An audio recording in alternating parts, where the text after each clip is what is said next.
Olá a todas e a todos, bom dia. Chegamos à nossa terceira edição desse semestre do nosso Café com Caju e estamos trabalhando o texto de Jeremy Waldron ah, e contra o governo dos juízes, e o foco da discussão hoje é a análise dos capítulos 3 e capítulos 4 dessa obra, que, na verdade, ela não é uma obra pensada para ser um livro, ela é uma coletânea de artigos do autor neozelandês, mas professor da Universidade de Nova York, que representa, como já afirmado em encontros anteriores, um dos nomes de maior relevância e maior citação e maior eloquência no cenário atual do direito constitucional, da filosofia política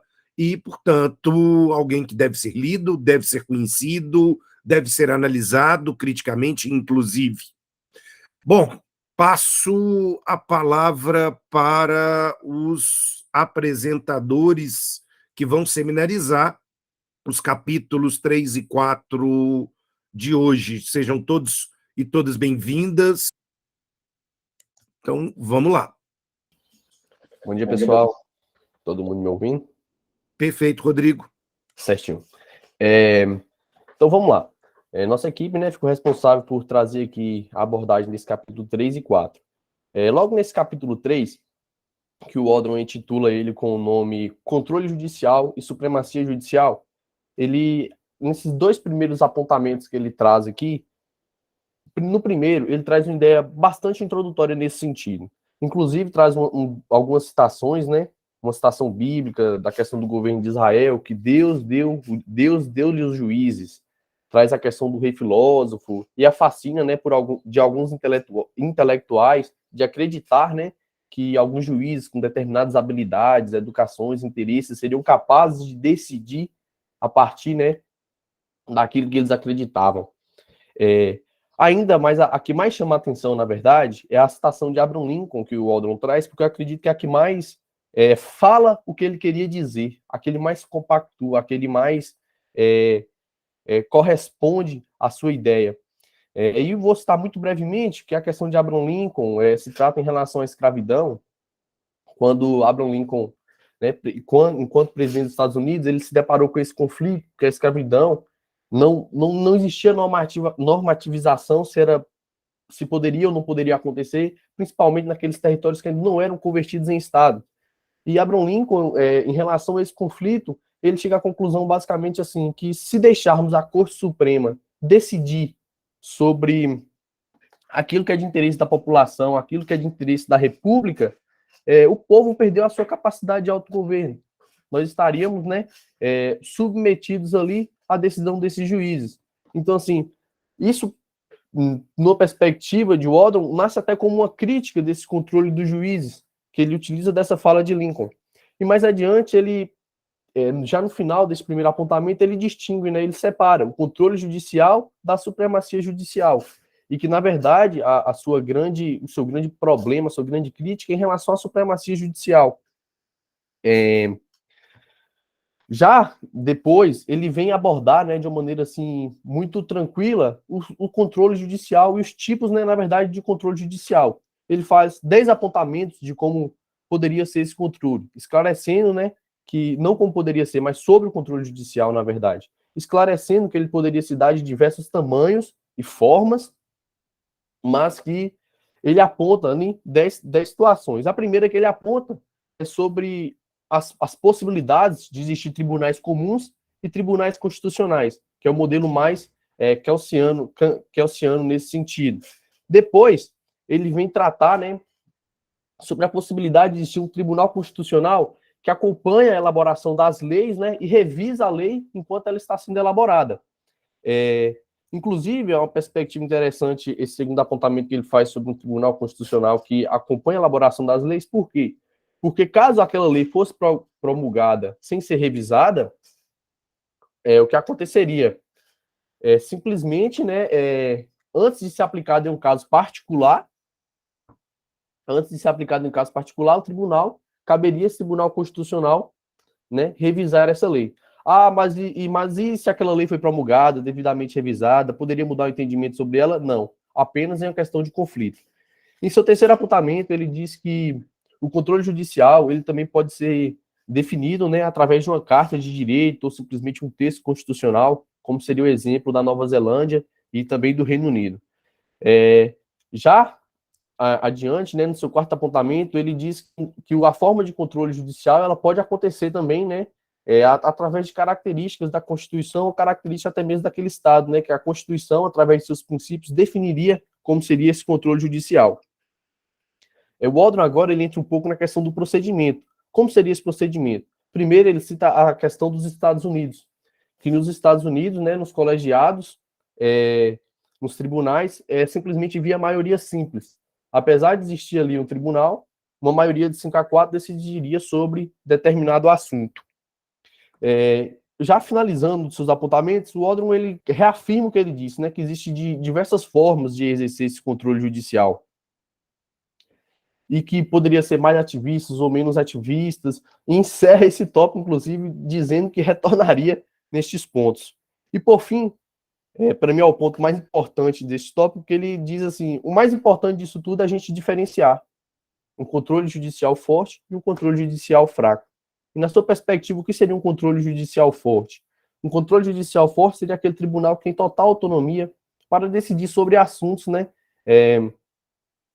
referentes à constitucionalidade, a esses conflitos. Aquele tribunal que pode decidir não aplicar uma determinada lei, mas ele também pode decidir mudar a interpretação de determinada lei, simplesmente para que resguarde de direitos individuais ou algum outro propósito desse tipo.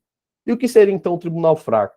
Um tribunal fraco seria aquele tribunal que tem um poder de atuação mais moderado, não teria tanta autonomia, né, quanto o tribunal forte. E ele tenta trazer essa definição de tribunal fraco através de alguns exemplos. Ele cita primeiro o exemplo do Reino Unido, que lá eles não podem, né, eu não sei se está atualizado nessa questão, mas eles não poderiam, pelo menos, deixar de aplicar a lei em vista de sua incompatibilidade. Mas o que eles poderiam fazer? Emitir uma declaração de incompatibilidade que poderia ser usada pelo ministro para dar entrada no legislativo para que fosse corrigida aquela incompatibilidade. Aí ele ainda vem citar o caso da Nova Zelândia. Na Nova Zelândia, além dos tribunais não impedirem a aplicação desta lei, eles também não podem, na verdade, a declaração de incompatibilidade deles não tem força legal nenhuma. Ou seja, a diferença, né, é que no Reino Unido eles podem usar a declaração de incompatibilidade para corrigir, é um documento legal. E por fim, ele finaliza, né, usando o exemplo do Canadá, que lá eles poderiam também deixar de aplicar a lei se aquela lei local ela violar a Carta de Direito e Liberdade, que seria basicamente a Carta Magna deles. E por fim, pelo menos nessa primeira parte, o Waldron ele finaliza meio que trazendo a similaridade entre um tribunal forte e um tribunal supremo, que um tribunal forte seria aquele tribunal a qual se refere à supremacia judicial. Agora, mais para frente, meus colegas irão continuar. Em continuidade, ele faz o questionamento de qual seria esse problema, indagando que a supremacia judicial é um mal particular que envolveria essa categoria. E a partir dessas indagações iniciais, ele pontua 3 questões pelas quais seriam mais fáceis de definir o que é supremacia. Na primeira, ele aborda o deslocamento do autogoverno compartilhado e a mesma preocupação dita pelo colega, né, expressada por Abraham Lincoln, com a crença de que existia um perigo de que fosse usurpado o poder geral do governo do povo para os seus representantes, no caso, as Cortes Supremas. Chegando a definir esse contexto como a supremacia judicial como uma tendência, né, de arranjos institucionais que permitiriam questões vitais e diversas a serem resolvidas apenas pelos tribunais, exercendo o que ele chamaria de um controle judicial forte, já explicitado pelo colega também. E ele critica que tiraria a autodeterminação e arrancaria da mão dos dos povos a orientações futuras em questões sociais, econômicas, política. Posteriormente, ele ainda traz a problemática da soberania judicial a partir de uma reprodução de Hobbes, que distingue a supremacia judicial de soberania. Para Waldron, essa última seria o problema, na qual a gente deve buscar evitar para ter um Estado de direito, fazer o bem para o Estado de direito. Diferentemente do pensamento hobbesiano, ele viu uma sociedade bem organizada com diferentemente do pensamento hobbesiano. Hobbes, ele viu uma sociedade bem organizada apenas com um representante, onde focava-se ali todas as questões, e não havia nenhuma limitação legal a esse soberano, esse representante. Waldron afirmava, ainda em seu texto, que poderia se conseguir algo melhor do que essa ideologia trazida por Hobbes, de que houvesse limites ao soberano e, através de uma Constituição, fosse garantida para um ou vários tribunais. Em contraponto, ele cita a possibilidade trazida pelos constitucionalistas, especialmente dos Estados Unidos, na qual poderia romper a rígida lógica hobbesiana, em ceder os poderes aos tribunais para que controlasse as legislações sem dar poder absoluto a um soberano, a um representante só. Só que, ao mesmo tempo, ele ponderava que isso aí não poderia, talvez não resolveria todo o problema, porque a gente poderia ter, ao concentrar esse poderio todo nos tribunais, a gente poderia ter uma regressão invertida às ideias hobbesianas, em dar autonomia para legislar sobre o poder geral, né, criar leis. Era como se, neste caso, os tribunais, eles assumissem para si o poder constituinte, e não fosse um poder constituído. Ele chega até a questionar, assim, quem limitaria os tribunais nesse caso? É uma das questões por ele levantada, e eu acho que, trazendo mais para essa questão contemporânea, né, do mundo contemporâneo, e sobre o ativismo jurídico, a gente vê muita judicialização das políticas públicas, e que pode-se dizer que acontece devido à falta do legislativo, executivo, em determinar questões sociais. Só que, ao mesmo tempo, se leva o poder ao judiciário, pode ter críticas de forma boa ou ruim, a decidir por questões que não eram de sua competência. Então, a gente distingue um pouco daquela ideia de um tribunal constitucional para um tribunal mais ativista. Por fim, ele versou sobre a retirada do poder constituinte, abordando sobre o princípio negativo de Siwes, salvo engano, pronuncia assim, onde o sistema constitucional ele deverá estar ordenado de maneira que reduza aquelas probabilidades que daquele poder ser usurpado, né? De alguém se usurpar para si, tirar o que se emana do povo, que poderia só ser representado por representantes legislativos, né, por eles escolhidos, outorgados. Ainda para Waldron, seria um erro pensar que o problema se resolveria através de aconselhamentos apenas, ou conscientização das cortes, para que o ativismo, o trabalho deles, se fosse apegado, voltado, que se fosse um ativismo bom, voltado ao texto constitucional, porque a gente poderia, mais ponderando também que, como eu disse antes, né, que o ativismo poderia ser algo exigido, que é o que pregava a questão do Durkheim, por determinações sociais, né, por falta de legislação ou de referência àquelas questões ali, ou exatamente porque a própria Constituição determina que a corte ela fosse mais representativa, mais ativista nesse sentido. Em sua crítica, ele afirma que seria sobre o caráter antidemocrático do controle judicial a levar a um ponto de convergir as suas reivindicações na supremacia judicial, que isso que seria um abuso maior, onde os tribunais tomariam como próprio um poder único, que é constituído e originário do povo. A sua ideia central nesse questionamento de qual seria o problema é esse, e a colega vai dar continuidade.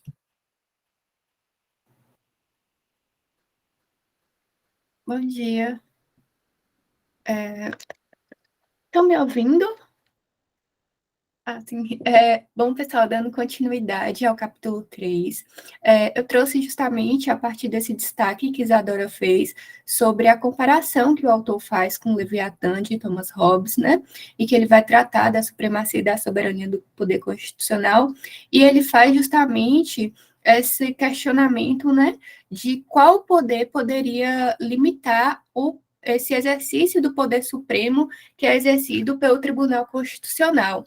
Então, nessa medida, o autor ele vai destacar justamente que esse poder dado aos tribunais constitucionais de revisão das leis feitas, né, tanto pelo executivo quanto pelo legislativo, ele coloca em risco a democracia, inclusive, porque ele vem tratar que enquanto, por exemplo, pode ocorrer um processo, né, de eleição de um legislador, esse legislador movimentar toda a população para a criação de uma lei, e aí, posteriormente, o Tribunal Constitucional vinha declarar essa lei inconstitucional, por exemplo, no exemplo que ele traz, que nos Estados Unidos seria um voto de 5 a 4 juízes, né, para declarar essa lei inconstitucional, enquanto houve toda uma movimentação popular para a criação dela, é um exemplo de como esses tribunais constitucionais podem vir a ser prejudiciais à democracia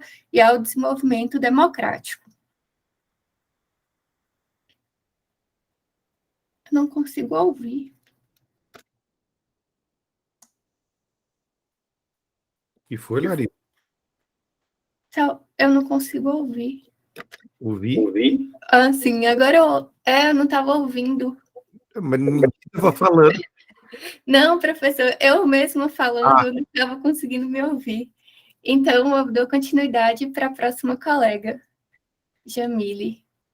Então tá, aqui no capítulo 4, o autor começa fazendo alguns questionamentos, que é, por que a maioria dos tribunais resolvem questões tão importantes, resolvidas, na verdade, com decisão de uma minoria.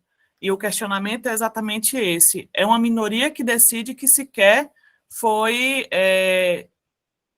que está ali em virtude de uma votação do povo, né? E por que esses juízes discordam? Eles usam o mesmo método, que é o método que ele fala que é o método de contar cabeças, que é um método utilizado no poder, na política eleitoral e legislativa. O autor aqui, ele quer, na verdade, abordar como é que o mecanismo de decisão, ele quer abordar um mecanismo de decisão que é utilizado internamente nos tribunais. E assim, ele cita que os juízes, eles votam quando eles discordam. Muitos casos importantes da Suprema Corte dos Estados Unidos, eles são resolvidos por uma votação, e muitas vezes a votação é uma votação de 5 a 4 dos seus magistrados. E o que acontece, e já aconteceu, na verdade, do tribunal invalidar uma lei, parte de uma lei federal. E essa votação em específica, ela foi invalidada pelo voto de 5 a 4. E aí leva mais perguntas pelo autor. Por que uma decisão tomada por uma maioria, que na verdade é uma minoria, né, de juízes, que sequer foi apoiada pelo povo, que estão naquela função, como é que pode ocorrer? Como é que essa decisão pode ser levada?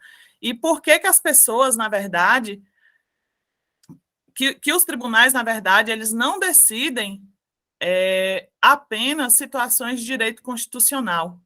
Ele também deixa claro que esse tipo de decisão, que ele chama de decisão das maiorias, né, que na verdade é uma decisão de minorias, ele fala que é uma decisão que é bem universal. Todos os tribunais colegiados, eles trabalham dessa forma e que eles decidem não só relações de direito constitucional, mas direito público, direito privado.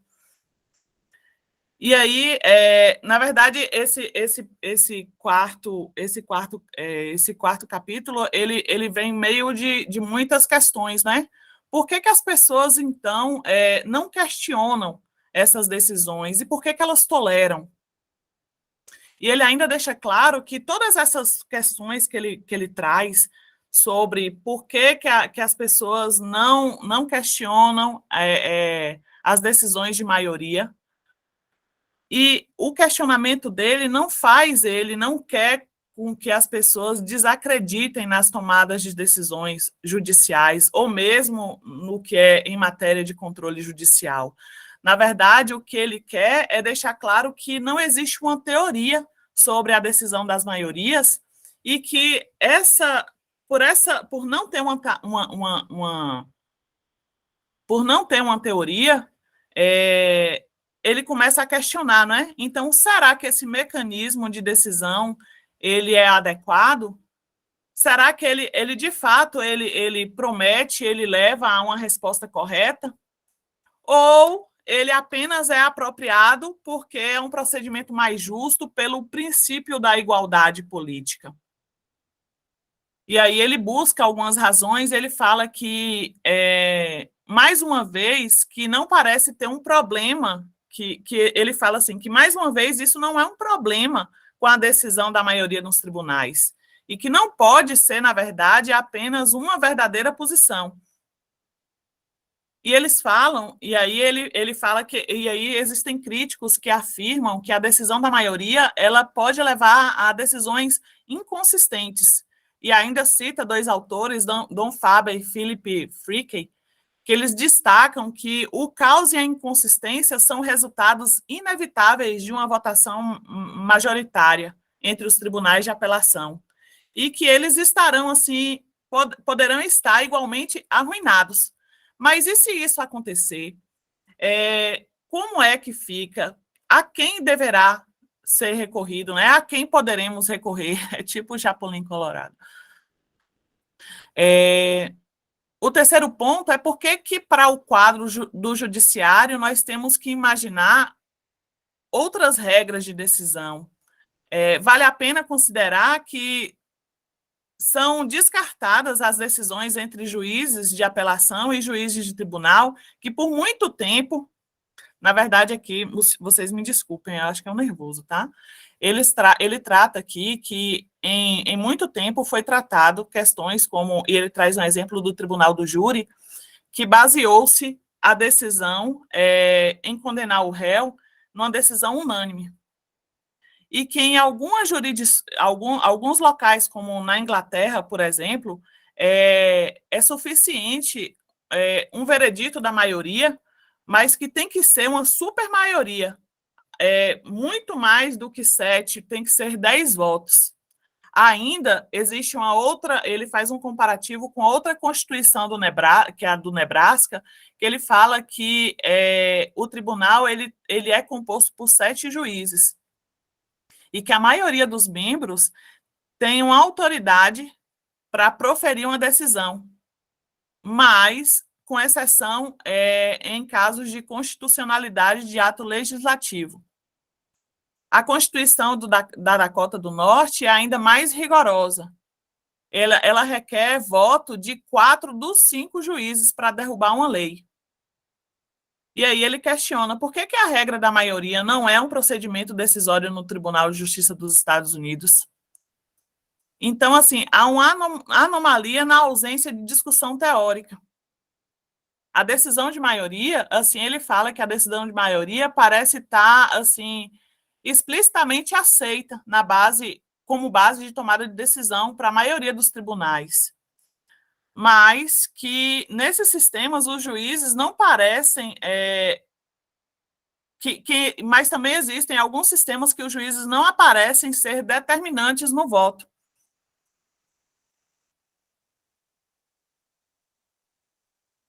Ele fala ainda que o fato dos tribunais usarem a decisão de maioria é a suposição crucial em torno das batalhas políticas que giram em torno de nomeações judiciais.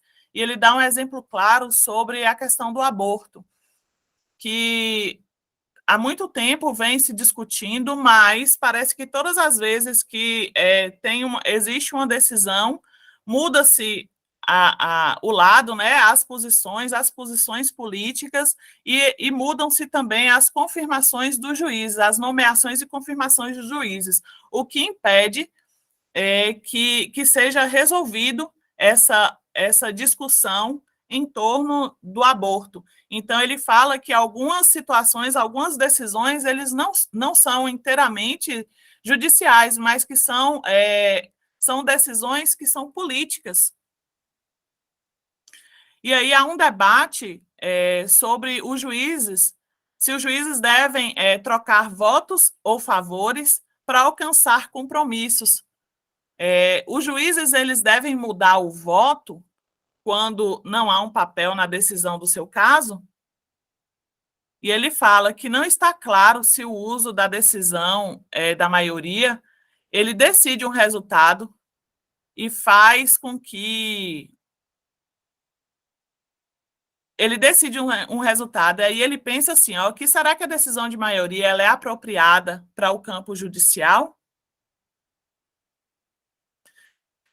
Já que ele chama atenção para que o uso da decisão, na verdade, ele começa a falar de decisão de maioria, ele usa uma sigla, DM, ele fala assim, ó, o uso da DM no tribunal, ele pode contribuir para dar credibilidade ao uso em outras áreas no sistema político.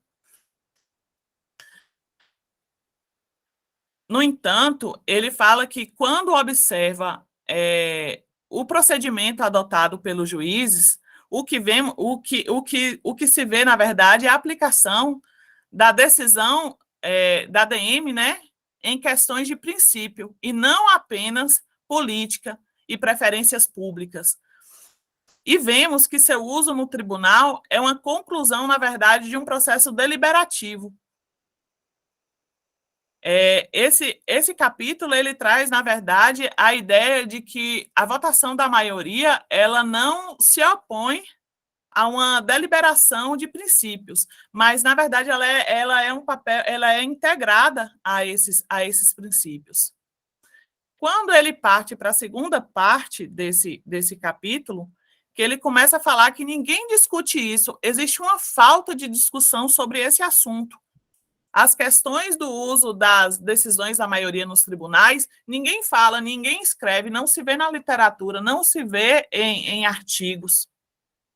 E, mais uma vez, ele deixa claro a todo tempo que ele quer chamar a atenção que as pessoas precisam falar que existem decisões que estão sendo tomadas por uma minoria, na verdade, que para eles é uma maioria naquele momento, mas é por uma minoria que as pessoas não votaram para estar ali, que, na verdade, muitas vezes não é a representação do povo. E que isso não quer trazer ou não quer desacreditar, fazer com que eles desacreditem no controle judicial. Mas ele chama atenção para que os defensores do controle judicial não podem justificar o uso da regra da maioria. Então, seria também o controle judicial também injustificável, já que não existe uma teoria, eles não sabem por que aplicar, inclusive busca-se historicamente para saber como foi e quando foi que começou a ser implementado. E aí ele fala assim, ó, que nós sabemos que todo tribunal ele busca um método para tomada de decisão, e que será que não está sendo, que não foi questionado até agora, que não foi questionada a decisão da maioria, porque é bom, ou porque não tem um outro, ou talvez isso nem precise ser justificado. Dworkin, ele ainda aponta sobre esse tema, ele fala assim, ó, a regra da maioria, se a regra da maioria não é justa, por que se decidem muitos casos importantes com um voto de 5-4? Então, a escolha do mecanismo de controle, ele é claro, e ele deve depender de opções importantes. E que o controle judicial, ele é capaz o controle judicial é uma opção capaz de controlar decisões legislativas. Mas é claro que ele não não é disponível para rever a decisão de um tribunal de apelação. E que, inclusive, muitas vezes, entre desacordos, né, entre eles, ele consegue, na verdade, derrubar uma decisão que chegou na corte, mas que, quando estava no tribunal inferior, foi um voto da maioria. Então,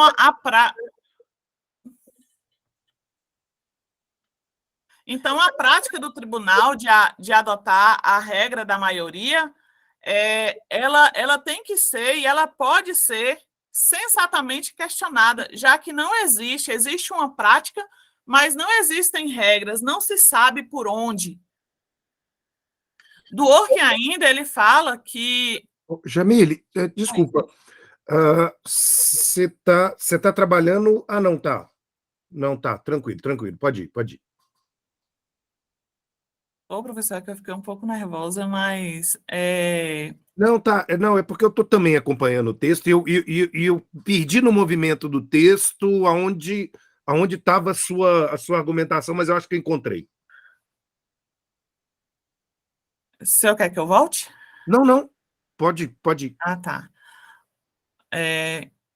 Me desculpe aí, então, se eu não fiz entender, tá? Dworkin ainda ele fala... Ele menciona um ponto importante quando ele afirma que não há nada de inconsistente, não há nada de errado em você se opor à decisão das maiorias, que seja no contexto legislativo, no controle judicial, suplementado. Mas ele questiona que aceitar simplesmente a decisão da maioria, nesse contexto do tribunal, na verdade, é um ponto válido aceitar, mas não fornece, não dá nenhuma explicação por que essa decisão, ela sozinha, é um procedimento adequado e pode ser e deve ser empregado nos tribunais, que frisa-se, ele bebe lá das fontes do direito eleitoral, direito legislativo. E aí, o Supremo Tribunal dos Estados Unidos, ele vem seguindo essa regra da maioria, sem sequer refletir sobre isso. E esse é o questionamento que Dworkin faz nesse momento aqui, que as pessoas não falam sobre isso, as pessoas não questionam, mas elas concordam, elas simplesmente aceitam. Então, assim, por quê? Por que os juízes são iguais em termos políticos? E aqui ele tem alguns questionamentos que ele fala assim, que a ideia do contar cabeças é aceitável em relação à qualidade de um argumento. Que existem, na verdade, dois argumentos. O peso dos números é o melhor indicador da qualidade desse argumento, ou se os juízes, uma vez que eles são ali considerados iguais entre eles, quando eles decidem, ali já se pode dizer que é uma questão de justiça.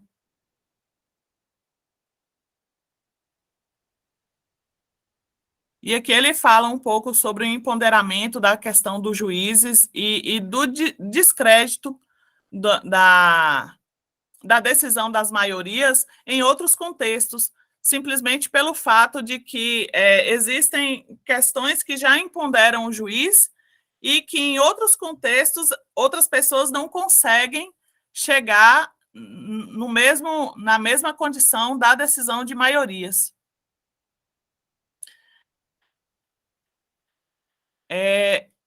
Nessa segunda parte, ele fica...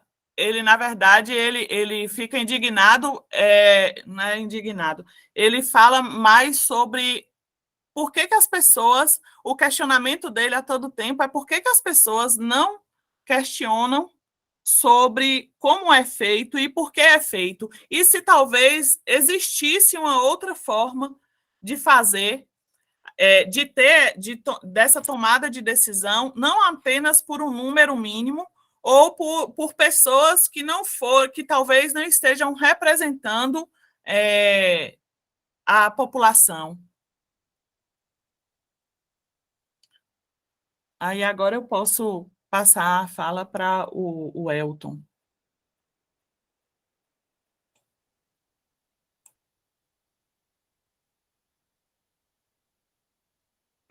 Eu acredito que o colega não esteja, então eu vou dar continuidade à apresentação. Ótimo, perfeito, Maria Joaquina. Realmente ele não está. Então, eu gostaria de pedir permissão para fazer a minha apresentação de câmera fechada, porque eu estou um pouco resfriada, então a expressão facial não está muito legal. Dando continuidade à apresentação, Jamile já começou a mostrar Não alguns... se preocupa, às 7h30 da manhã, ninguém está de cara boa, não. Isso é normal. Eu vou prosseguir. Como o Jamile iniciou, o autor ele faz alguns questionamentos sobre a decisão majoritária. E ao longo do capítulo 4, ele vai questionar como a decisão majoritária ela é explicada na teoria política e bem como de que modo as teses que justificam a decisão majoritária elas podem ser aplicadas. Ele traz 4 argumentos que são utilizados na defesa da decisão majoritária: é o argumento da eficiência, o argumento epistêmico, o argumento da justiça e o argumento híbrido epistêmico justo de Rick Hills. Em relação ao argumento da eficiência, ele vai se basear na justificativa de que a decisão majoritária ela é mais eficiente porque há uma redução de custos. Só que, em razão disso, o autor ele vai se perguntar de que modo a gente poderia encontrar um outro meio que também seria eficiente. Porque se lançarmos uma moeda para poder decidir com base nela, isso também seria eficiente, muito mais eficiente do que o processo de decisão majoritária, porque haveria uma redução ainda maior dos custos.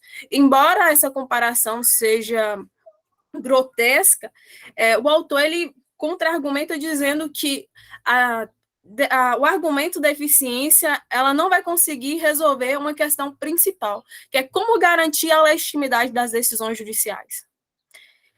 Superada essa questão, o autor ele vai falar que a eficiência não deveria ser um argumento para defender a decisão majoritária, porque a eficiência é uma característica do resultado decisório.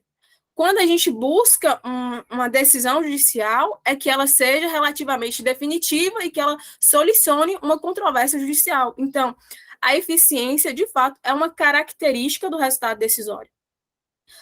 Como eu citei anteriormente, ele compara o lançamento de uma moeda para utilizarmos como um método decisório. Qual seria a diferença do método de lançar uma moeda para o método da decisão majoritária? A única diferença, superada a questão lá da redução de custos, é que a decisão majoritária ela tende a ser mais estável. Só que a estabilidade, ou seja, a fixidez do resultado decisório é algo que buscamos no direito.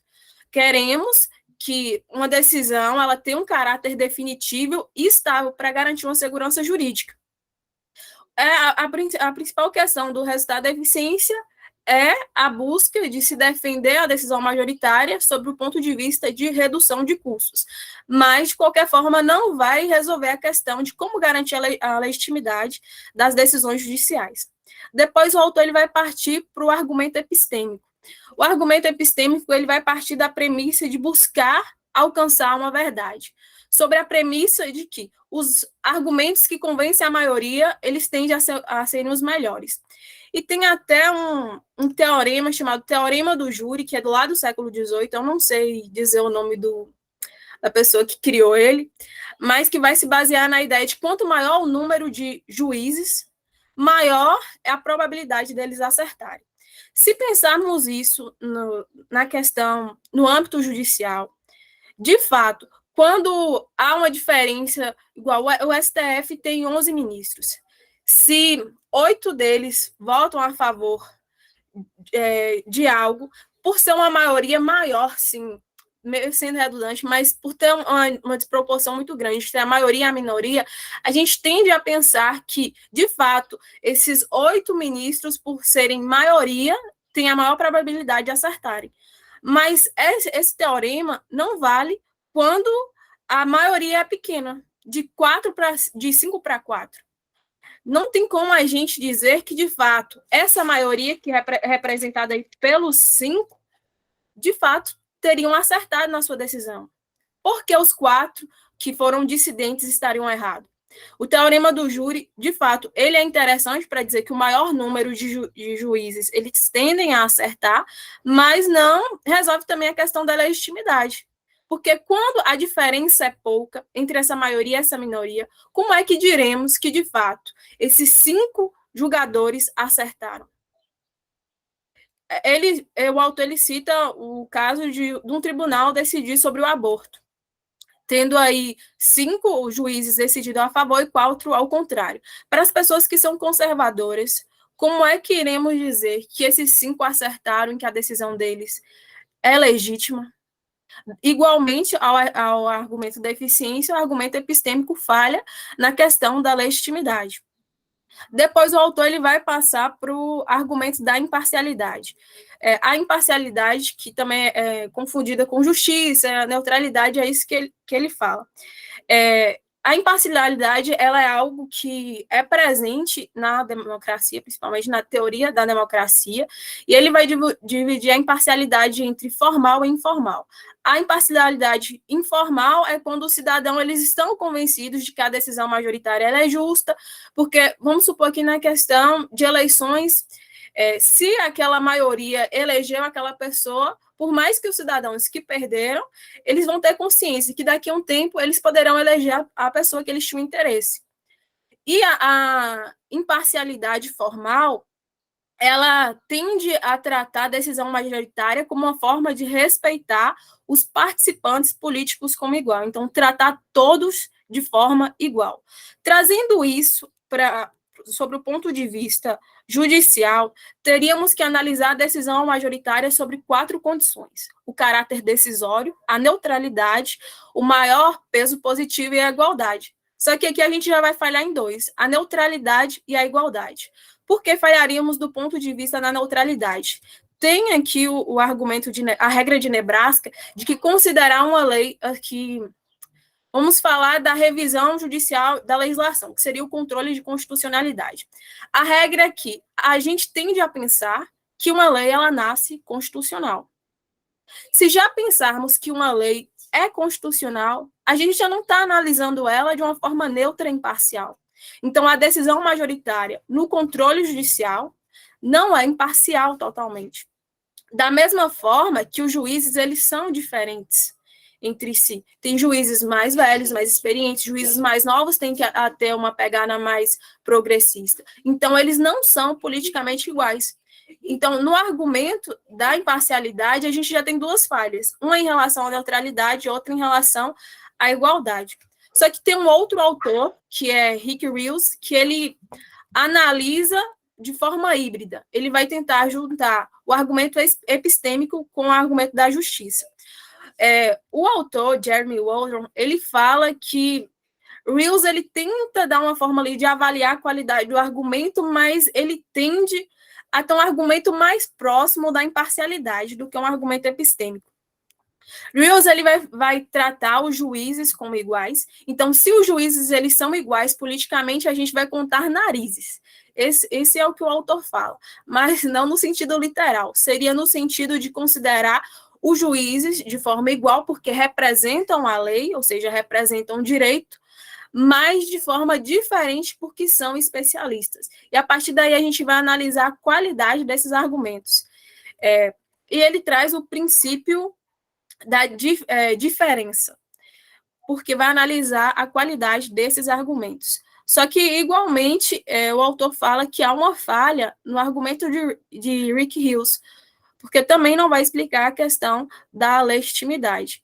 Então, ele vai terminar dizendo que não conseguiu nenhum argumento forte e decisório para poder garantir o uso da decisão majoritária. Primeiro, porque o argumento da eficiência é, no mínimo, incompleto. Realmente, há uma redução de custos, mas não explica a questão da legitimidade. O argumento epistêmico diz que tendemos o maior número de juízes a encontrar uma verdade, a alcançar uma verdade, a acertar naquela decisão, mas também é falho como o argumento da eficiência, porque o argumento epistêmico ele não vai conseguir se sustentar quando a decisão é tomada por uma pequena maioria, como eu citei lá, de 5-4. O argumento da imparcialidade, ele também é fraco, porque, igual eu falei, a regra de Nebraska, que é também adotada no sistema brasileiro, a gente tende a considerar a lei como sendo constitucional, até que se prova o contrário, a lei é constitucional. Então, a gente já está falhando no caráter da neutralidade e da imparcialidade. E o argumento de Hills, por mais que seja interessante considerarmos os juízes como politicamente iguais, mas tendo consciência da diferença deles como iguais porque representam a lei, mas diferentes porque são especialistas, o autor ele vai falar que não passa de uma ficção, que também não vai conseguir sustentar a questão da legitimação dessa decisão judicial. E no final do capítulo, o autor, que o tópico chama de dizer coisas ruins sobre a regra majoritária, ele vai falar que se pensarmos a decisão majoritária na órbita política como sendo uma concepção meramente estatística de democracia, a gente também tem que ter uma atenção sobre o uso da decisão majoritária no contexto judicial, porque a Corte Constitucional é um fórum de princípios. E Jamile até falou como é que vamos discutir princípios por meio de uma decisão majoritária.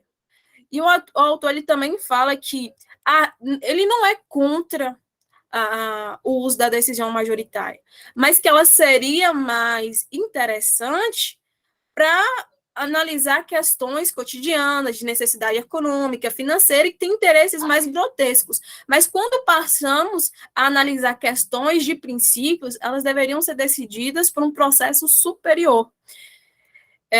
Uma outra questão que o autor ele vai analisar é que eu até falei anteriormente da diferença entre os dissidentes. Ele não é contra, ele fala que pode sim haver um desacordo razoável entre os julgadores, porque da mesma forma que temos dúvidas e divergências na sociedade civil como um todo, os juízes também possuem dúvidas, que não há problema nenhum em haver dissidentes, em haver desacordos. Mas temos que pensar que o Tribunal Constitucional, o STF, eles são órgãos deliberativos. E aí o autor, ele tende a mostrar que há uma certa compatibilidade entre decisão majoritária e a deliberação, que ficou até um pouco confuso, que parece que ele é contra e depois que ele é a favor. Só que ele fala que, por o tribunal ele ser um órgão deliberativo, às vezes tendemos a entender que a votação ela seria um reconhecimento de que a deliberação falhou. Se os julgadores eles estão decidindo a partir da votação, é porque, em tese, a deliberação teria falhado. Só que ele fala que analisar essa questão no contexto judicial seria interessante para podermos aplicar isso fora do contexto judicial, porque ele diz que se isso é possível dentro de um tribunal judicial, é porque haveria, de fato, uma compatibilização entre votação, desacordo e deliberação. Então, ele fala que a democracia ela deveria fazer uma forma do voto, ele ser uma combinação natural da deliberação. E, por último, ele vai falar que ele cria uma tese da regra da decisão por uma supermaioria. Não seria uma maioria simples, mas uma supermaioria que não foi trabalhada no capítulo de estudo desse encontro, mas que eu acredito que vai ser discutida no próximo capítulo. E eu acho que era isso a minha parte de falar. Não sei se eu consegui explicar de uma forma que todos tenham entendido. Não, perfeito, Maria Joaquina, perfeito.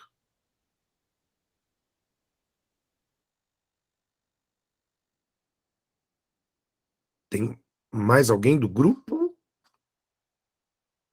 Fechamos a apresentação.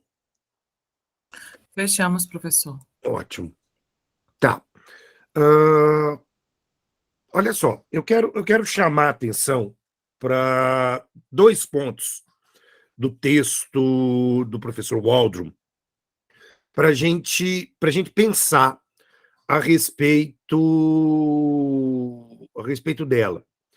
Né? Quando o Rodrigo menciona um trecho no qual o Waldron traz no primeiro, né, no capítulo 4, quando ele está discutindo essa posição de reverência, de reconhecimento de alguma quase modalidade metafísica aos magistrados, ele faz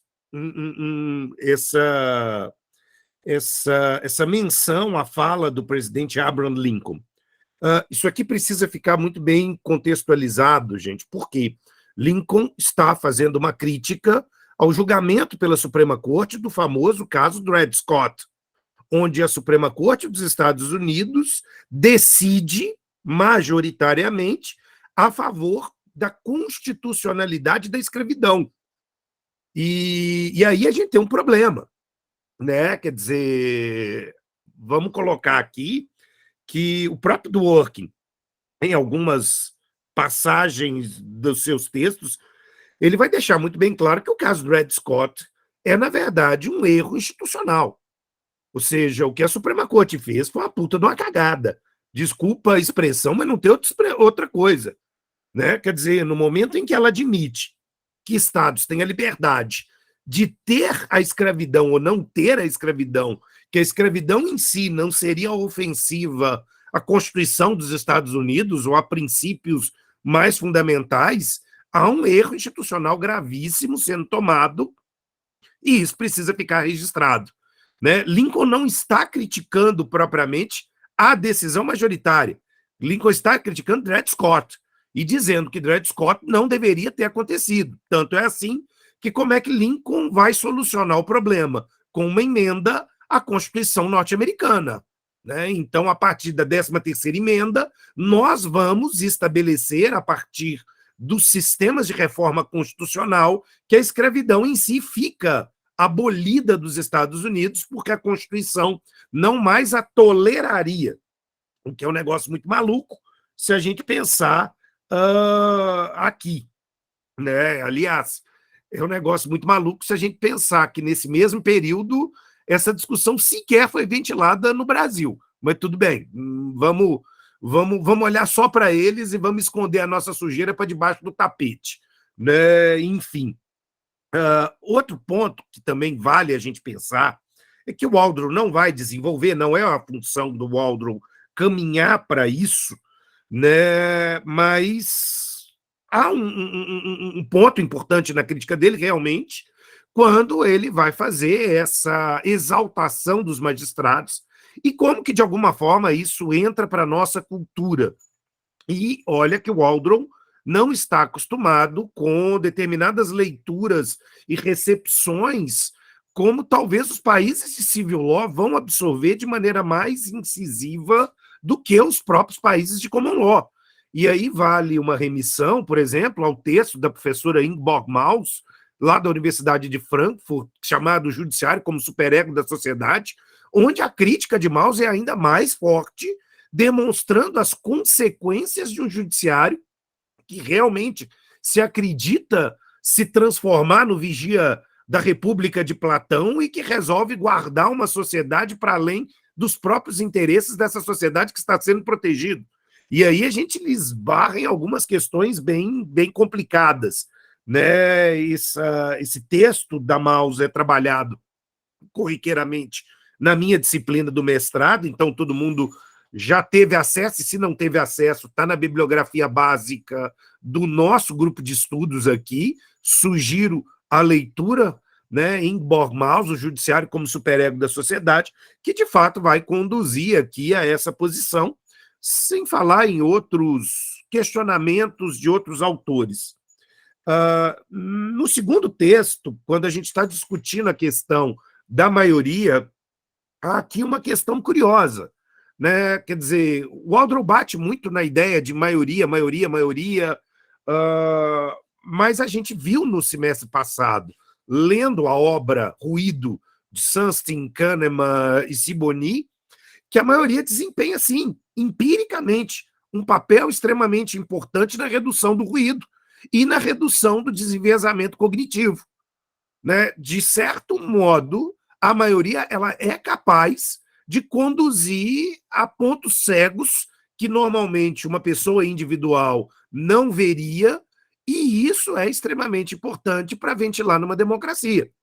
Qual é o grave problema, entretanto, que aí, mais uma vez, passa por uma discussão de marcos teóricos que o Waldron não vai desenvolver, é acoplar o discurso da teoria política, ou do direito constitucional, ou da teoria do controle de constitucionalidade, a ideia de que isso tem que ser uma dimensão processualizada.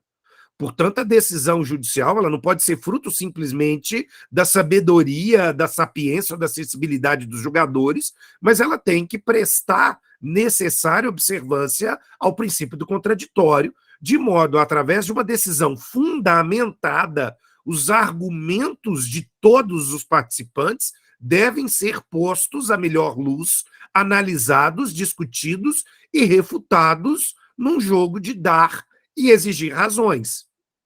Então, eu acho que assim, esse ponto escapa, por óbvio, até por referência do campo do direito, onde o Waldron está discutindo, mas a gente não pode deixar de marcar essa questão, porque isso talvez possa ser importante para a gente poder construir eventual crítica, não só à leitura tradicional que o Waldron está expondo e que realmente é problemática, né? Ela vai conduzir aqui a uma doença extremamente contagiosa, pior do que a Covid, chamada juizite, e que gera mais óbitos e fatalidades dentro da estrutura do processo brasileiro, e que nós, de uma forma muito mais intensa, quando comparada com norte-americanos, ingleses, neozelandeses, canadenses, absorvemos e retumba na nossa cultura jurídica só negatividade, mas enfim,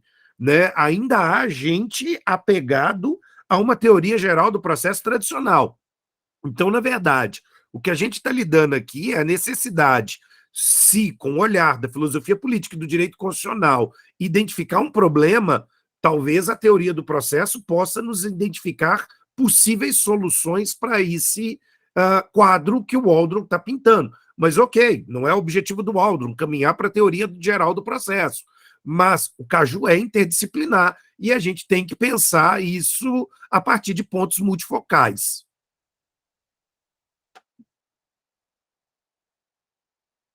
Bom, abro a palavra para vocês, meus caros. O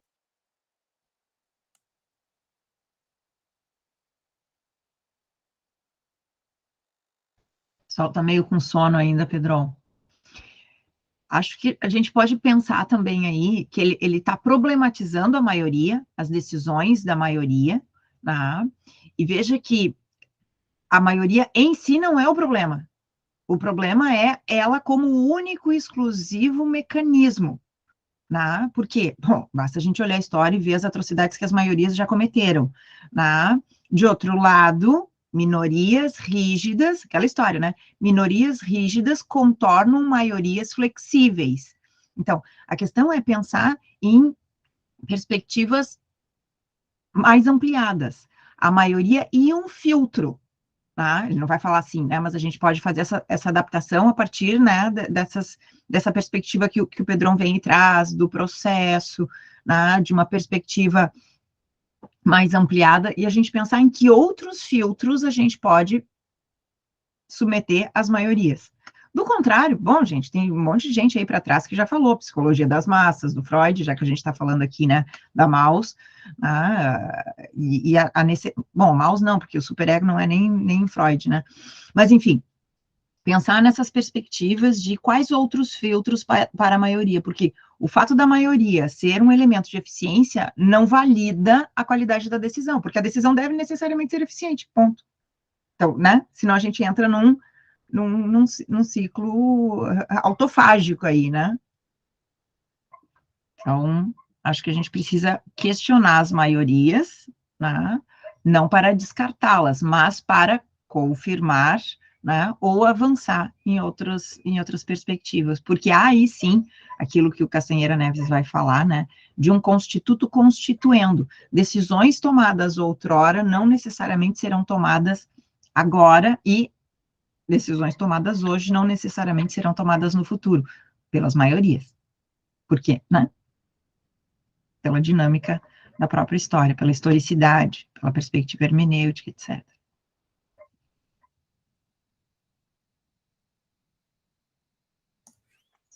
E aí, senhores? Eita, tem um tempão ainda para discutir, gente.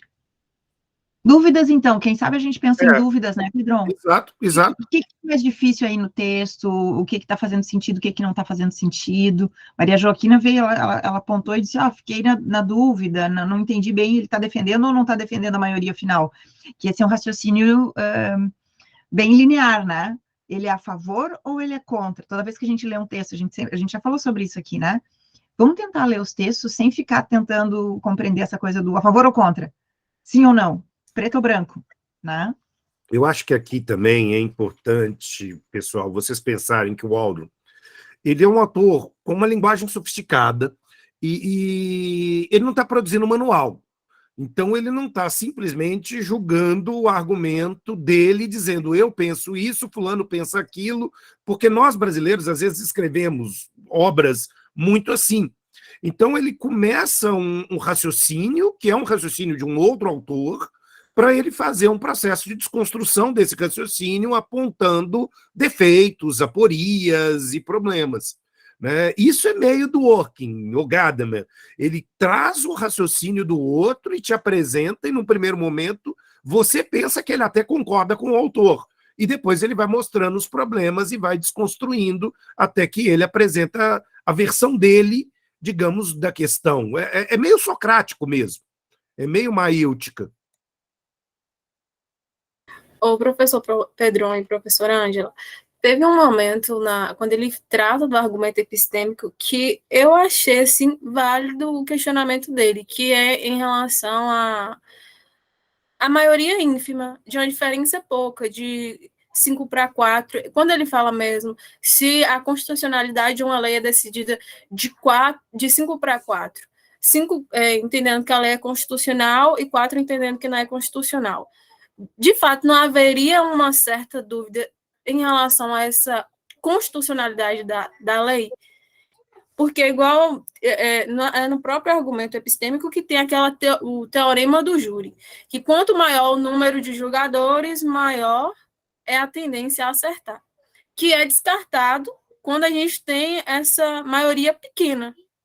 Eu gostaria de saber qual é o posicionamento de vocês em relação a isso, quando a maioria ela é pequena, ela é ínfima.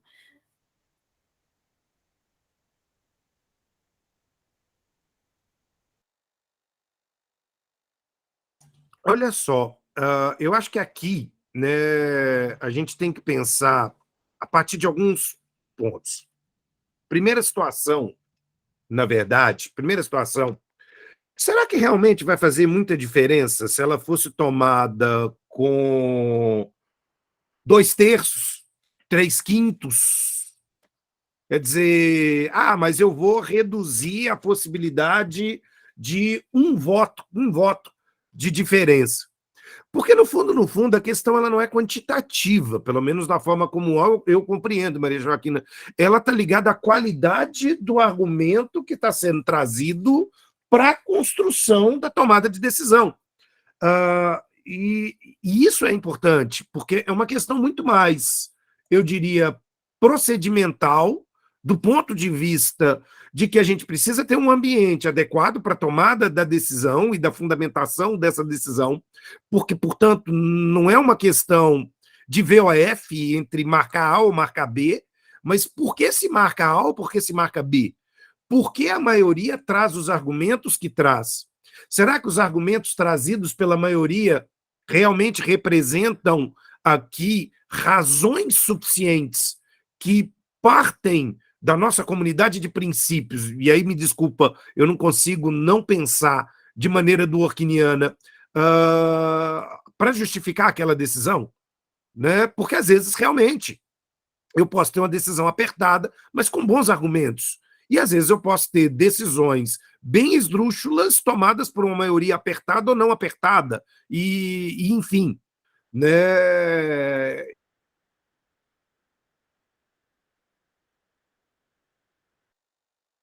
falando nisso, deixa eu ver aqui. Eu queria verificar, inclusive, qual foi o score de votação assumido pela Suprema Corte para fazer o julgamento que fez o overruling do Roe versus Wade, até para a gente pensar se realmente eles trabalharam com uma boa maioria ou uma má maioria para fazer aquela decisão cretina. Cadê?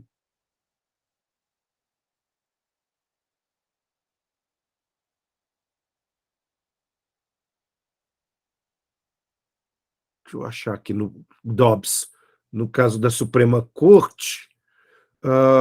Olha que coisa interessante.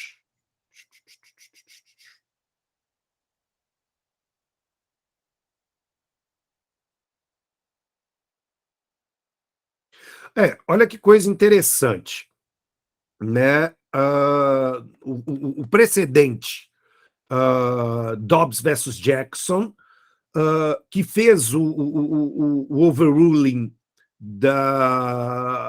do famoso Roe versus Wade, reconheceu que cada estado norte-americano tem agora liberdade para criar ou não leis proibitivas do aborto. Ele foi tomado com o voto de. Cadê? Partindo do pressuposto que a Suprema Corte.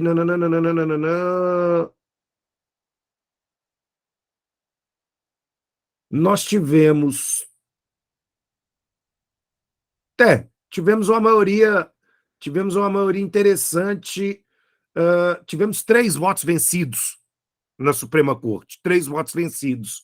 Byers, Sotomayor e Kagan foram votos vencidos para a tomada de decisão.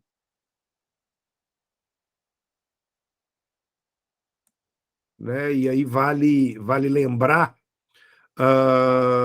que a Suprema Corte hoje,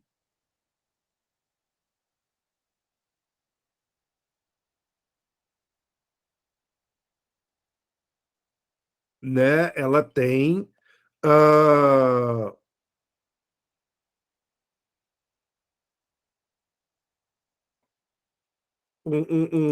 uma composição que foi substancialmente indicada pelo governo Bush Filho, e tivemos aqui justices indicados pelo coiso norte-americano lá do Trump. Né?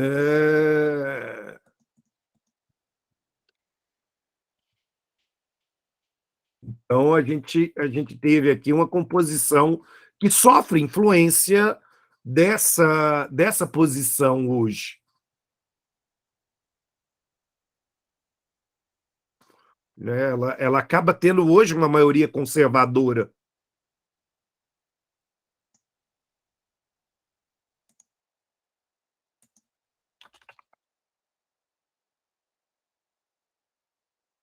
Enfim. Né? Então, isso é uma questão a ser levada eventualmente em consideração. Aliás, né, quem não teve acesso ao voto do caso Dobbs, fica aqui o link, né, para ter acesso.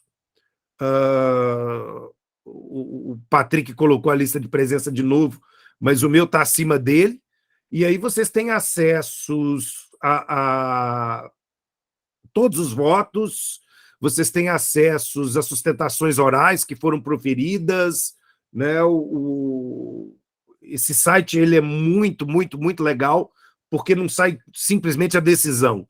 Você tem todo o registro de como o julgamento aconteceu, inclusive.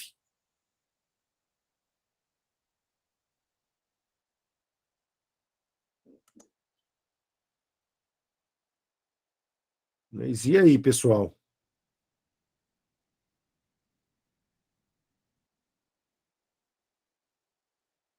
né? Então, olha que coisa. Quer dizer, nós tivemos uma maioria, são 9 componentes na Suprema Corte dos Estados Unidos, 3, na verdade, votaram contra, 6 votaram a favor. Se a gente trabalhasse com 2/3, nós teríamos mais do que uma maioria, nós teríamos até uma maioria qualificada. E significa que eles decidiram bem ao revogar Roe vs. Wade? Né? Então, é um ponto para pensar também. Inclusive, eu acho que uma das críticas dele, professor, é exatamente nesse ponto que por os tribunais, né, constitucionais não serem instituídos de pessoas escolhidas para representar o povo, em tomar decisões que envolvem exatamente na evolução social dos mesmos, né? Acho que é por isso que ele fala na questão de puxar para si o poder constituinte. Isadora, mas aqui a gente tem uma questão, 2 questões, né? Primeiro, a gente nunca pode esquecer, e tem horas que eu acho que os autores do Common Law, quando fazem, principalmente os norte-americanos, quando fazem essa discussão, eles esquecem do papel do Senado Federal. O Senado sabatina o nome indicado pelo presidente para compor a Suprema Corte. E, consequentemente, há um apoio por parte de um órgão legislativo fazendo um sistema de freios e contrapesos. E, diferente do Brasil, o Senado norte-americano rejeita. O Senado norte-americano bomba. Já houve situações em que diversos nomes foram bombados, porque exatamente o Senado não concordava com a postura daquele sujeito. Bom, não há no Brasil nenhuma história de rejeição de indicação do presidente da República para o Supremo Tribunal Federal, mas nos Estados Unidos há. George W. Bush Filho, por exemplo, George W. Bush teve sérios problemas para poder compor uma determinada vaga, porque ele queria indicar Gonzales, que era advogado-geral da União, e o Senado norte-americano dizia: ninguém quer Gonzales. Esse sujeito é maluco, e era mesmo. Né? Ninguém quer esse sujeito aqui. E houve uma rejeição muito grande para ele. Né? Então, nesse aspecto, a gente vê aqui uma atuação equilibrada. Acho que não é isso. E de maneira também interessante. Né? Se a gente pega a tradição dos Estados Unidos, hoje, vamos imaginar que talvez a quase totalidade, quando a gente pensa na Suprema Corte, Kagan e Gorsuch são os únicos 2 nomes que não são juízes de carreira. São os únicos 2 nomes que não são juízes de carreira. Né? Há uma tendência muito grande na nomeação de juízes de carreira, o que, em algumas composições do Supremo Tribunal Federal, fazendo aqui uma leitura comparativa, seria um argumento mais complicado. Né? Então, eles vieram de cortes de tribunais de apelação dos estados ou cortes federais, e onde eles foram selecionados pelo sistema da onde nenhum autor norte-americano questiona a legitimidade do processo de seleção do magistrado. Então, tem um problema aqui nesse sentido. Eu acho que, às vezes, eles perdem o foco nessa leitura, né, aqui, enfim. Outro ponto que a gente precisa pensar para pegar aqui o seu gancho é que, sim, a gente tem que ter cuidado na forma de entender o que é a teoria do controle de constitucionalidade para não descambar em nenhum tipo de excesso ou exagero que autorize decisões extremamente ativistas e complicadas. Aí é o problema. Né? Uma coisa é decidir sobre princípios, outra coisa é decidir fora desse escopo. E aí vale a pena o registro, por exemplo, da posição de autores como Luiz Roberto Barroso, que é aqui defensor de que o tribunal deva se transformar em um poder constituinte permanente. E aí é um equívoco. Aí realmente é um abuso, é a assunção de uma posição que, tecnicamente, a gente não vê na história norte-americana. A gente não acompanha esse tipo de posição. É claro que há uma discussão se a corte de Warren seria ou não seria uma corte ativista, se houve ou não ali discussões jurídicas ou discussões de política transvestidas de discussões jurídicas, mas a experiência brasileira ela é mais complicada, porque, por exemplo, não existe na tradição norte-americana a ideia de relativizar o efeito ex-tunc do controle de constitucionalidade. Isso aqui é uma coisa nossa, né? Nossa e da Alemanha, enfim. Mas a gente traz essa posição e essa é uma posição perigosa, né? Então, essas decisões intermediárias, como são chamadas, por exemplo, na obra do professor Zé Adécio Leite Sampaio, ou da obra do professor Emílio Peluso, são extremamente importantes para a gente também ver que o controle de constitucionalidade não é uma carta aberta para o judiciário como um todo ou para as cortes superiores fazerem o que quiserem. Né? Aí há excessos e aí há elementos extremamente problemáticos mesmo.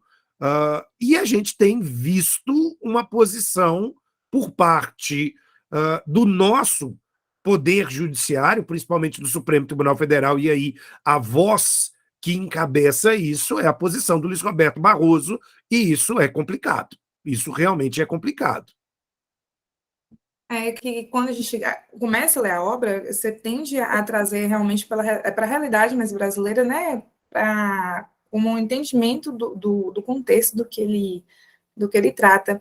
E foi nessa sua ponderação final aí exatamente o que eu vi, a preocupação que ele externa, né, naquele capítulo, em algumas relações aqui. Claro, tem situações que o judiciário ele tem que ser ativista, vamos citar, por exemplo, a questão da homofobia, que foi legislada, né, entre aspas, pelo judiciário, mas como algo que já estava sendo necessário e faltou representatividade de um legislativo, nosso aqui brasileiro, por dizer, mas ficou perfeito a sua explanação.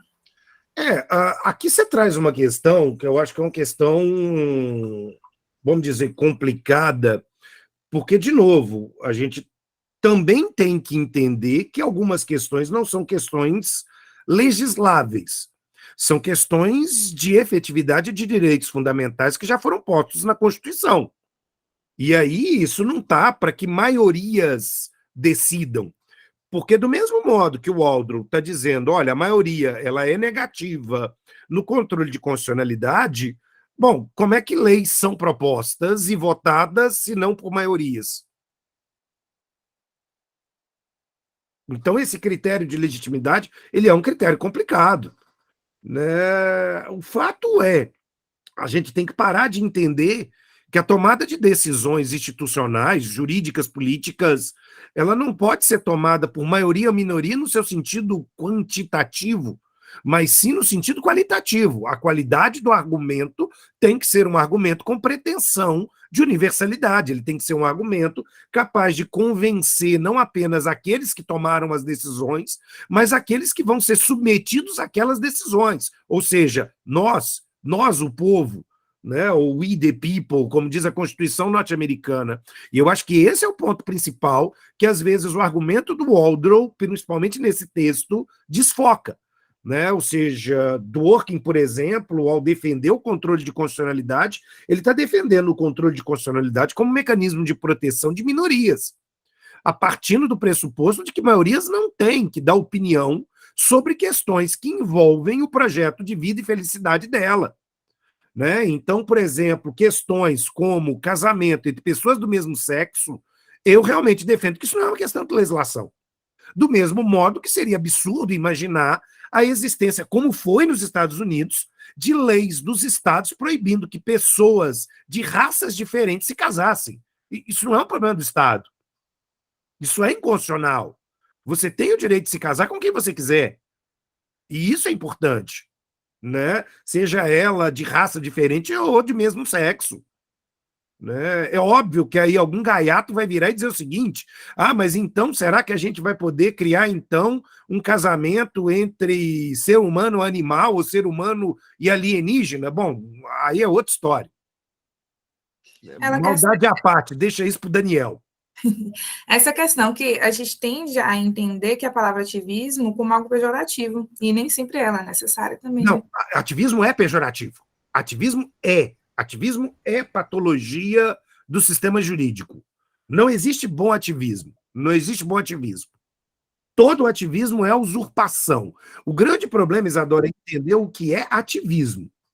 Né? Ativismo é uma decisão não jurídica. É uma decisão que não respeita princípios estabelecidos na nossa Constituição pela nossa comunidade de princípios. Isso é ativismo. Infelizmente, o nome ativismo, ele soa bonito porque a gente acha que tudo que é proativo é bom. E tem coisa que, na verdade, não. Aliás, nada necessariamente é assim. Então, isso precisa tomar cuidado.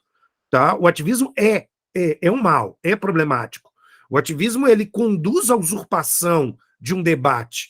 Mas, e aí é que é o ponto, eu não acho que, por exemplo, a decisão da DPF 132 ou a decisão da ADO, no caso da criminalização da homofobia, foram ativistas. Eu entendo que elas aplicaram a Constituição. Porque se eu consigo compreender que eu não posso realizar discriminações porque a própria Constituição prevê essa possibilidade, eu não posso discriminar raça, gênero, opção religiosa, ou seja lá o que for. Do mesmo modo que eu não tenho que me intervir, né, na questão de projeto de felicidade de com quem essa pessoa vai se casar.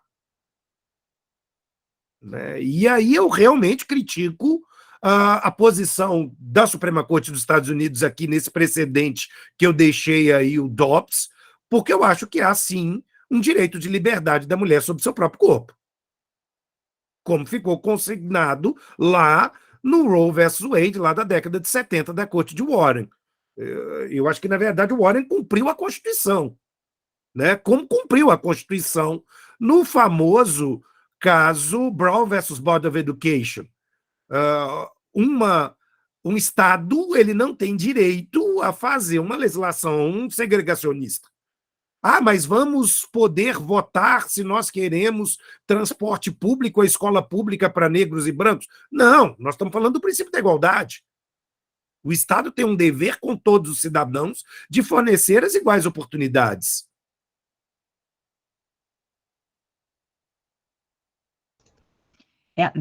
A Maria Joaquina, ela começa provocando ali, trazendo se haveria diferença entre as maiorias, né? Uma maioria menor, uma maioria maior, né?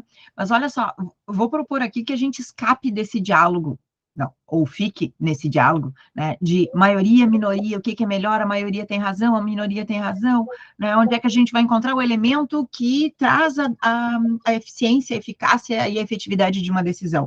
Vamos pensar no elemento comunicacional, dialógico, entre a possibilidade de se trazer argumentos de maioria e de minoria.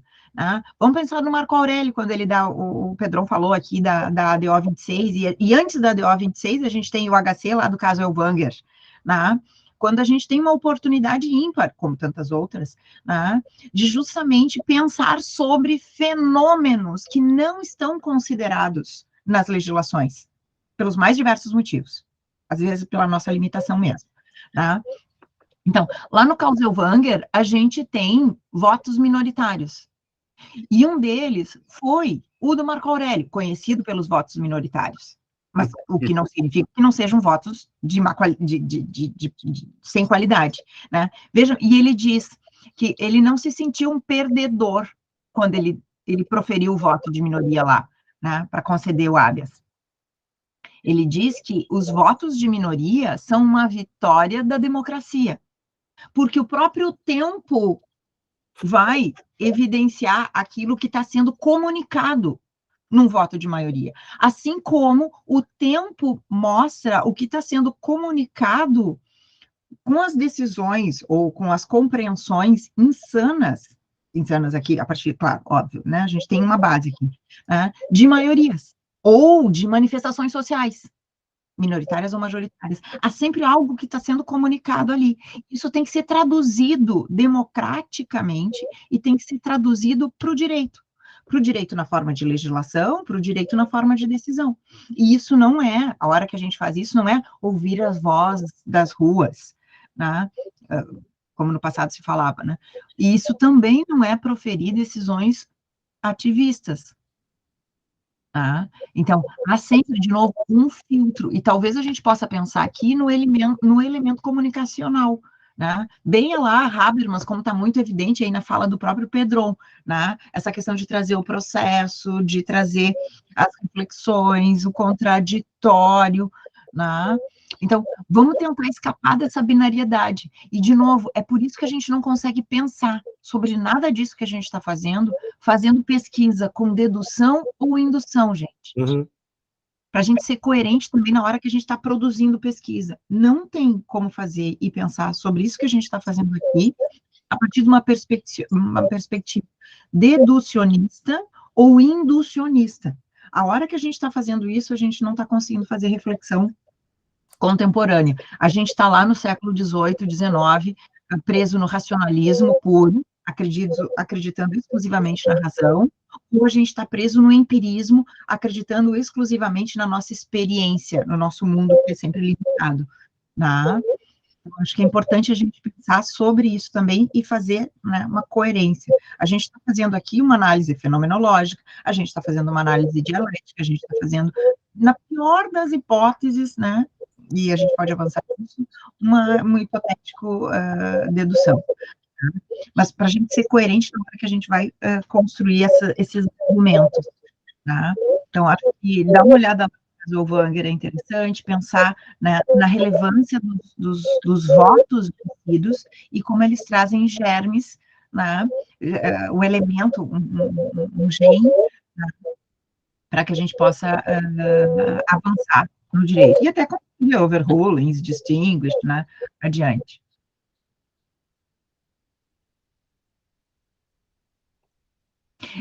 Agora me ocorreu, de uma certa forma, essa pergunta da Maria Joaquim, é o sistema da conta, né?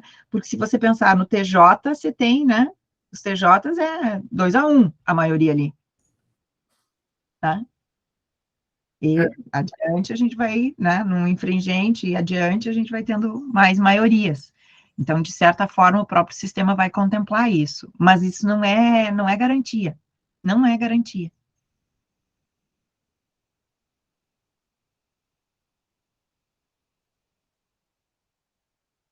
E aí, pessoal?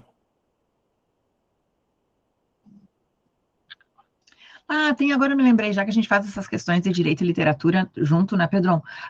Tem um livro de literatura que eu acho que dá para dar vou botar ele aqui. Deixa eu ver se, aqui. O Inimigo do Povo, do Ibsen. É um texto de 1882. Eu acho que ele é um livro que se presta muito para a gente pensar nessa coisa, né? A minoria, a maioria, contra-majoritário, a partir da literatura, né? Também. Pensar em insights ali, né? Vou botar aqui. Já tinha escrito ali antes. Inimigo do Povo, do Henrik Ibsen, 1882, é um textinho bem pequenininho, e trata ali de questões ambientais também.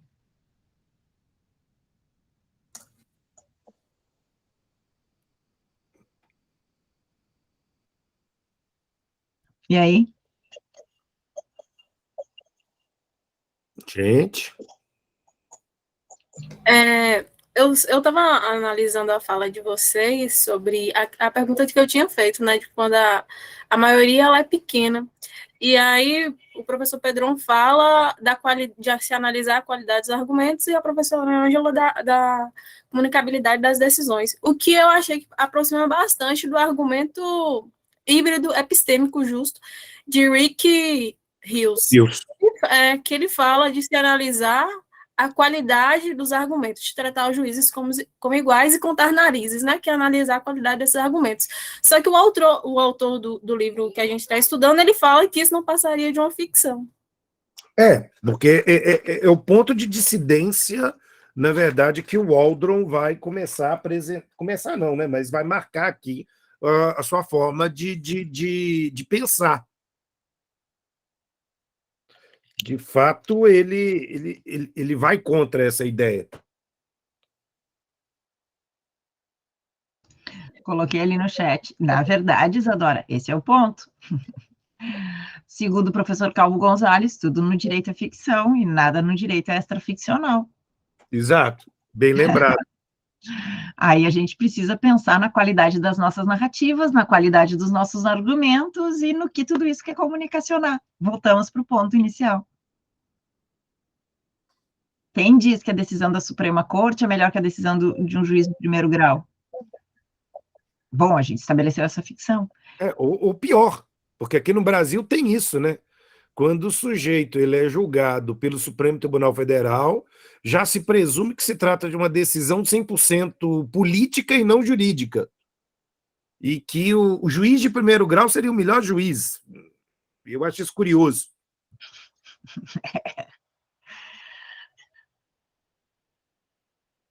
Então, eu acho que é importante a gente realmente se debruçar sobre isso e pensar em quais ficções a gente está construindo. Não, e agora que a gente falou isso, é que eu me lembrei, né? Essa parte do texto do Waldron, eu acho que valeria a pena mandar para ele alguns vídeos, imagens e reportagens da época que havia verdadeiras profissões e procissões em Curitiba para presentear o Sérgio Moro e coisas do gênero, né? Luana Piovani levando maçã para o Sérgio Moro.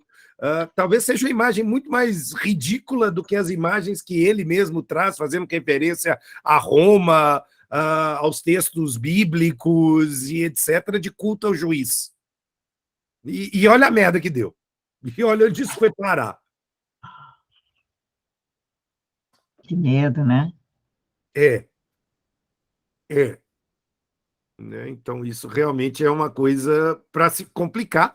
E, é claro, a escolha do Waldron ela vem exatamente para a gente se incomodar. Né? Um autor que sai do nosso centro de referência para a gente poder expandir os horizontes e pensar bastante sobre as suas propostas.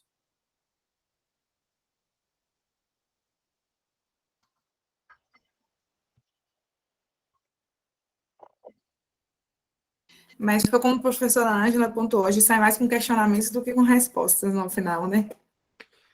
Mas esse é o objetivo. Vocês estão aqui para fazer pesquisa.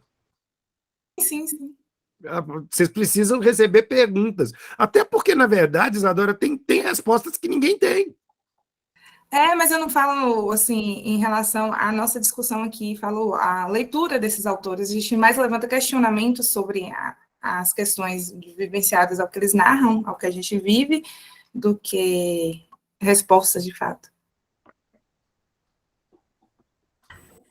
Professores, uma outra coisa que a gente pode falar sobre esse culto ao juiz, que hoje a gente ainda tem como fator agravante, são as redes, a mídia, que criam essas figuras dos heróis, igual o professor Pedrão estava falando do Moro, a gente teve Joaquim Barbosa há um tempo atrás, e, enfim, hoje a gente tem, entre aspas, um outro juiz que está em evidência, e assim, a gente tem a figura dos juízes pops, que fazem questão dos seus 15 minutos de fama, e tem quem bate palma para os dois dançar, né? Então, eu acho que hoje em dia a gente ainda tem esse fator agravante das redes e da mídia de fazer com que existam esses heróis sem capa.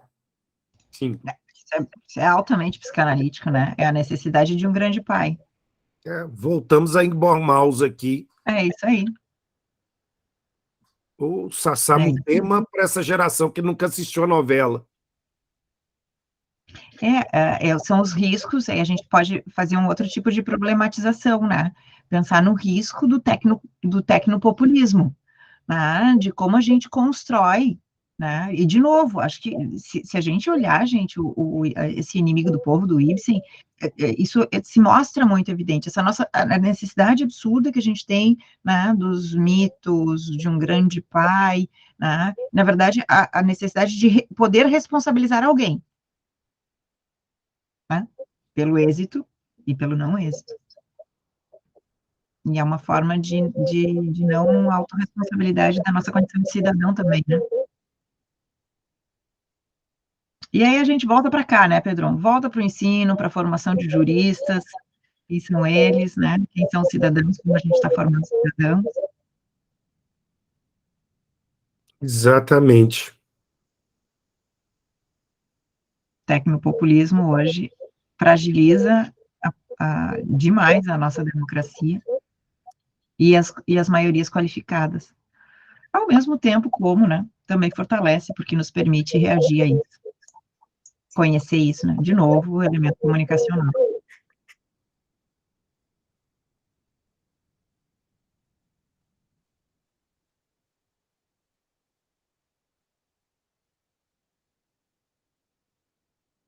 E aí, povo?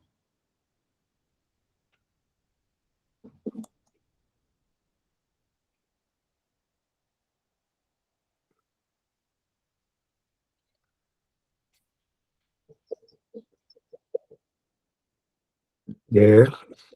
Então é isso, gente. Se ninguém tem mais nada para colocar, a gente encerra a nossa participação.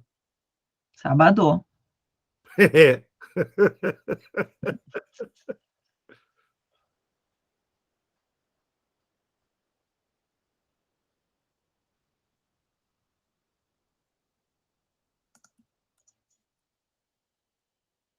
Então, bom, pessoal, agradecer mais uma vez a participação de todos e a todos nesse debate. Vamos encerrar. Bom, segundo sábado de dezembro não tem Copa do Mundo, ninguém foi escalado. Podemos fazer aqui a seminarização da parte final do texto de Waldron. Eu queria já pedir uma ideia, né? Se vocês quiserem pensar sugestões de temas, textos, para continuidade do nosso debate no próximo semestre, a gente vai fechar, né, o encontro de dezembro já também com fechamento de apresentação de um novo texto, né? Oi, Evelyn. Não, professor, pode terminar. Eu só queria pedir um minutinho para fazer um breve jabá aqui do evento que a gente vai fazer hoje à tarde. Por favor, por favor. Bom dia, pessoal. Nós, da turma de agora do mestrado, na disciplina de hermenêutica, estamos coordenando uma espécie de seminário que vai ser aberto sobre a importância da hermenêutica, e vai ser hoje às 14 horas, vai ser transmitido pelo canal Cultura e Educação Cultura e Desenvolvimento do professor Cláudio. Então, vai ter certificado. Então, quem tiver interesse, as inscrições ainda estão abertas, e quem quiser sabadar de uma maneira diferenciada, hoje, às 14 horas. Obrigada, professor. Joia, excepcional. Ok, pessoal, imperdível.